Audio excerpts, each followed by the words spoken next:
Чингэлтэй дөрөв 2 дугаар бүрийн дараа говийн цэцэг. Би энэ дээр нэг энэ дөрмөн дээрээс ингэж яаж хахад энэ 3-ын 9-ийн 2-ын 6 гэж байна. Энэ дээр вэнтэй одоо намын гишүүнээс төзөөлзүүлэх заавар төрийн сонгуульд нэр дэвших бие дааж өрсөлдөх гэж байгаа. Тэгтэл энэ дээр өөрийн дарга нар болохоор анхан шатны нэгж дээр бид нар бол тэр анхан шатны нэгж дээр болохоор наадах чинь одоо хорооны иргэдийн хурал. Энэ дээр бол ялангуяа манай гишүүдээс бие дааж нэр дэвшиж өөрийнхөө намын хүнийг унагадаг энэ байдал бол сүүлийн үед бол газар авсан. Энийг бол оруулж өгмөр санагдаж байна. Зөвхөн төрийн сонгуул биш. Нөгөөх нь болохоор зэрэг 5-ын 4-ийн 9 гэж байна.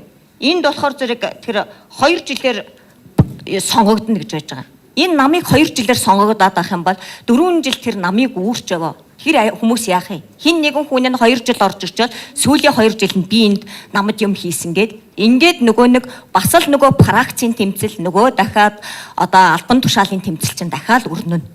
Энэн дээр бол би энийг бол 4 жилээр гэж оруулж өгмөр байна. Сүүлд нь болохоор зэрэг тэр 3-ын 9 дээр байна. Намын гишүүн дэлсэн хүнийг саад болсон гэж ярьж байгаа байхгүй юу? Энэ бол саад болно гэж юу ах юм бэ? Хинч тэрүүнд саад болох. Жишээ нь вэнтэй би өнөөдөр 14 жил үрийн дарга хийж байна. Ардчилсан нам ялагдчихад байхад намайг албан хүчээр чиний эцэг их ардчилсан намын гишүүд учраас энэ намыг өөдөн татаа гэж намайг албан хүчээр тэр ажлыг баг өгжсэн шахуу байсан. Тэгээд тэрийг бол үүрч яваа тэр дунд орсон бол буцаж гарах гүүгээр тэнд бол орсон хүн. Тэгтэл энд одоо ардчилсан намаа намнаж сонгуулаар ардын намтай нийлж явчаал нам нэг жоохон ялаад нэг жоохон ингээд өргөжөө дивжээд ирэхээр зэрэг буцаад ороод ирдэг. Энэ байдал тэгээ би энэ дээр нэг юм бас нэг энэ дөрмөнд ороогүй ч гэсэн нэг юм санал байна. Манай нам хувь хэрэг гэж юм байдаггүй. Зүгээр л ерөөсөө л ингээ анкет явдаг. Тэгтэл тэр хүн энэ намд ямар гавьяа байгуулсан, яаж урвж ийсэн, ямар сонгуулиар яаж ийсэн. Энэ олон жил болсон өөрийн дарга нар ч баг энциклопедик баг бүх хүнээ мэдчихэж шин.